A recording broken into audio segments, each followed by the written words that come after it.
Hello students, interesting chemistry में आपका स्वागत है, जहां पर आप क्लासरूम टीचिंग का अनुभव करेंगे। यदि आप क्लासरूम टीचिंग का अनुभव अपने स्टडी रूम घर से करना चाहते हैं तो मेरे ये वीडियो इंटरेस्टिंग केमिस्ट्री में जरूर देखें।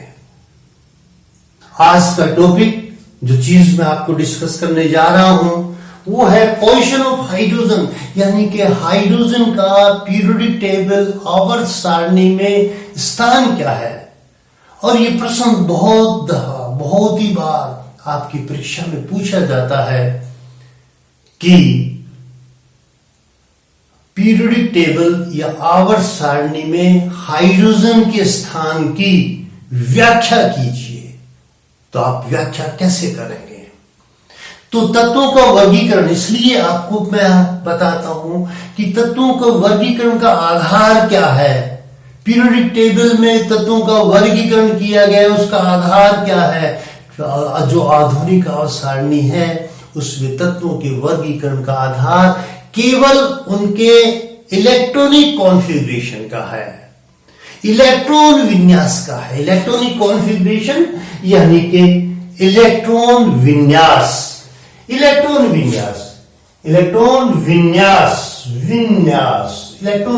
का है। यदि आप किसी भी तत्व का इलेक्ट्रॉन विन्यास ज्ञात कर लेंगे तो आपको पता लग जाएगा कि वह तत्व कौन से समूह में, कौन से पीरियड में या उसका पीरियोडिक टेबल में, आवर्त सारणी में उसका स्थान कहां पर है। तो आज मैं हाइड्रोजन के आधार पर आपको बताना चाह रहा हूं। हाइड्रोजन को फर्स्ट ए समूह में रखा गया है मेंडेलीव की आवर्त सारणी के अनुसार, और वो आधुनिक या लॉन्ग फॉर्म के अनुसार इसको फर्स्ट ग्रुप में रखा गया है।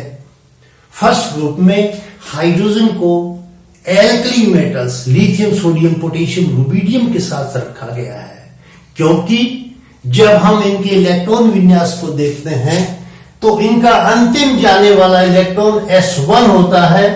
सभी एल्कली तत्वों के इलेक्ट्रॉन विन्यास में अंतिम इलेक्ट्रॉन S1 में जाता है।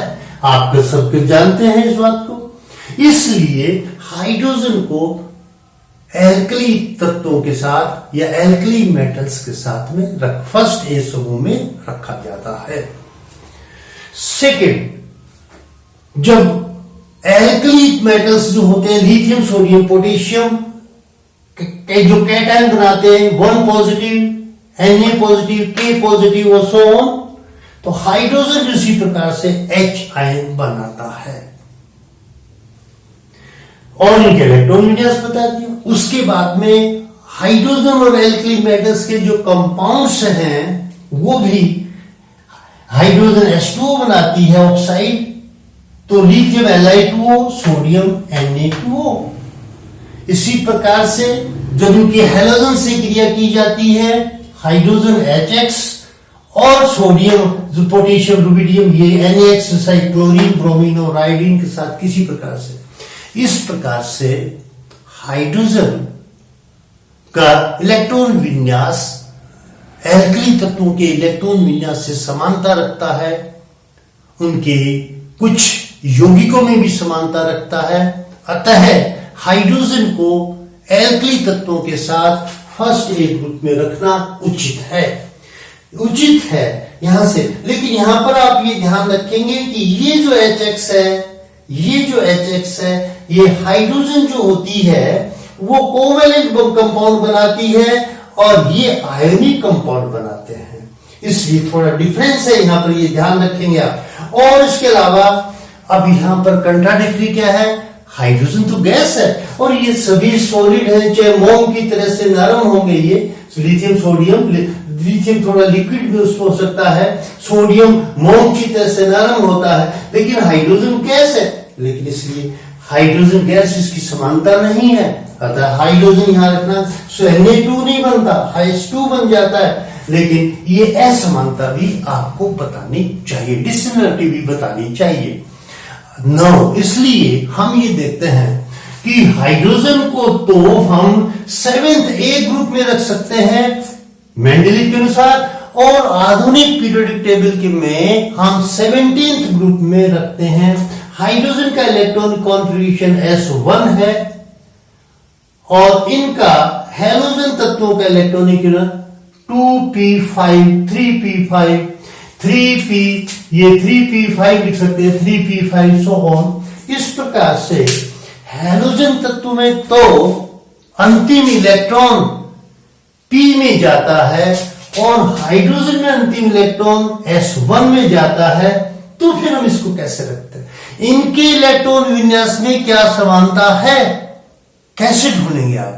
इसके लिए आपको ये देखेंगे कि हाइड्रोजन जब H आयन बना लेता है, अर्थात मैं दूसरे रूप से कहता हूं जब हाइड्रोजन एक इलेक्ट्रॉन ग्रहण कर लेता है तो H आयन बनेगा, हाइड्राइड आयन बनेगा और इसका इलेक्ट्रॉनिक कॉन्फ़िगरेशन 1s2 होगा जो कि समान होता है हीलियम के। ये इलेक्ट्रॉन H आयन का हाइड्राइड आयन का इलेक्ट्रॉन विन्यास हीलियम के बराबर है। ठीक इसी प्रकार से फ्लोरीन है, फ्लोराइड आयन का इलेक्ट्रॉन विन्यास नियोन के बराबर है, 2 to 6 हो जाता है। क्लोरीन का इलेक्ट्रॉन विन्यास क्लोराइड जब बनाता है तो इसका आर्गन के बराबर, किसके बराबर हो जाता है? आर्गन के बराबर हो जाता है। अर्थात मेरे कहने का मतलब है कि हाइड्रोजन जब एक इलेक्ट्रॉन ग्रहण कर लेता है तो इसका इलेक्ट्रॉन विन्यास निकटतम इनर्ट गैस के, हीलियम के, निष्क्रिय गैस के, जो कि हीलियम है, निष्क्रिय गैस के बराबर हो जाता है। फ्लोरीन एक इलेक्ट्रॉन ग्रहण कर लेगी तो उसका जो इलेक्ट्रॉन विन्यास है वह निकटतम निष्क्रिय गैस कौन है? नियोन के बराबर हो जाता है, नियोन के बराबर हो जाता है। जैसे फ्लोरीन का किसके बराबर हो जाता है? ये नियोन के बराबर हो जाता है, क्लोरीन का आर्गन के बराबर होता है। तो इन जनरल आप ये कह सकते हैं कि हाइड्रोजन, क्लोरीन, ब्रोमीन सभी तत्व एक एक इलेक्ट्रॉन ग्रहण करने के बाद में जब ये एनायन बनाते हैं तो इनका इलेक्ट्रॉन विन्यास अपने निकटतम निष्क्रिय गैस तत्वों के बराबर हो जाता है। ये समानता है, अतः इसको 7th A में या 17th ग्रुप में रखना उचित है। अर्थात ये क्या चीज है कि हाइड्रोजन को 7th A में या 17th ग्रुप में भी रखा जा सकता है। समानताएं दोनों की देखेंगे कि फिजिकल स्टेट में देखेंगे हाइड्रोजन भी गैस है, डाई एटॉमिक अर्थात द्विपरमाणुवीय अणु बनता है और सभी हैलोजन तत्वों के जो है क्लोरीन, ब्रोमीन, आयोडीन के भी द्विपरमाणुवीय अणु बनते हैं F2Cl2 के। इस प्रकार से आप इनको देख सकते हैं। तीसरी बात कह सकते हैं कि ये इंटर हैलोजन, ये हाइड्रोजन, जैसे हाइड्रोजन HX से क्रिया कर सकती है, इसी प्रकार से आयोडीन जो है वो Br से क्रिया कर सकती है, HBr। ये इंटर हैलोजन अर्थात अंतर हैलोजन तत्व भी बना सकती है हाइड्रोजन अन्य तत्वों से। जिस प्रकार से हैलोजन एक दूसरे से क्रिया कर जाते हैं, ये IBr बना लेते, उसी प्रकार से HF, तो ये भी इनमें समानता है। इन आधार के ऊपर आप ये कह सकते हैं कि ये सभी के क्या चीज है कि हाइड्रोजन को हैलोजन तत्वों के साथ में रखना उचित है या रखा जा सकता है। तो दो पोजीशन डिस्कस कर दी, फर्स्ट ए और 7th A में। लेकिन यहां पर ये सभी जो है हैलोजन तत्व सभी क्या चीज है कि आयोनिक कंपाउंड बनाते हैं। ये सभी एल्कली मेटल्स जो हैं आयोनिक कंपाउंड बनाते हैं, लेकिन हाइड्रोजन आयनिक कंपाउंड नहीं बनाती है। हाइड्रोजन तो कोवेलेंट कंपाउंड बनाती है। हाइड्रोजन मैं बता सकता हूं आपको कि यहां ये Na के साथ में H बन जाता है, Na के Cl में Cl बन जाता है। ये हाइड्रोजन अर्थात हैलोजन और हाइड्रोजन दोनों सोडियम से क्रिया करके बना लेते हैं और ये दोनों, ये भी आयनिक है, ये भी आयनिक है। कुछ समानताएं हो सकती हैं, लेकिन अधिकांश हाइड्रोजन के ये जो यौगिक होते हैं वो सहसंयोजी यौगिक होते हैं, कोवेलेंट यौगिक होते हैं। इसलिए मैं तो ये कहूंगा कि दोनों ही रखना उचित नहीं है। हाइड्रोजन को तो कार्बन के साथ रखना चाहिए, 4th के साथ 14th ग्रुप में रखना चाहिए। और 14th ग्रुप में आप समानता कैसे ढूंढेंगे? तो मैंने वही बताया था, आधार क्या है? इलेक्ट्रॉनिक कॉन्फ़िगरेशन, इलेक्ट्रॉनीय विन्यास के आधार पर हाइड्रोजन का इलेक्ट्रॉन, ये इलेक्ट्रॉन विन्यास मैंने कोष के आधार पर लिखा है। अर्थात पहले कोष में 1 इलेक्ट्रॉन और इसके कार्बन के क्या चीज है कि दूसरे कोष में 4 इलेक्ट्रॉन। हाइड्रोजन के पहले कोष में 1 इलेक्ट्रॉन इतना ही है और कार्बन का 6 होता है, इसलिए इसके दूसरे कोष में कितने इलेक्ट्रॉन है? 8।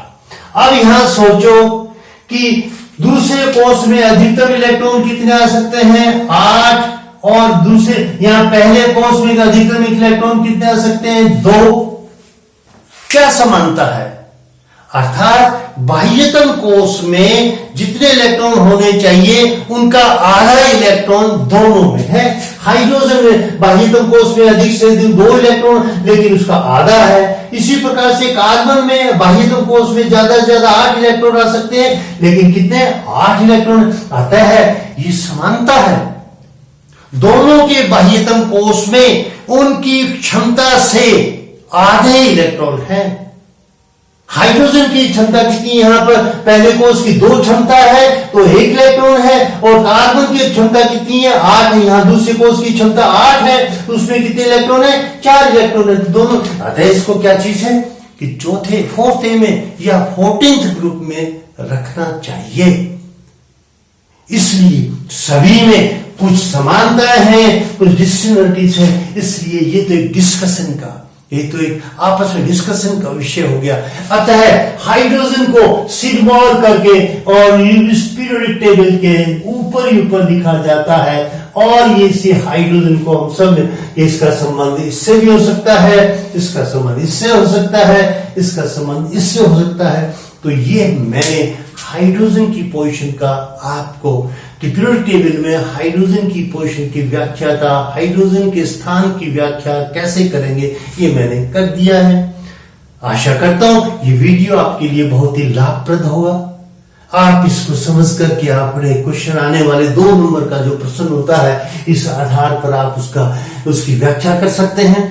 इसलिए आप इसको अपने दोस्तों से, साथियों से भी इस मेरे वीडियो को शेयर कीजिए, लाइक कीजिए तथा कमेंट करिए, जिससे मुझे पता लगे कि मेरे वीडियो आपको कितने लाभप्रद हो रहे हैं, ताकि मैं अपनी टीचिंग में और आपको सुधार कर सकूं।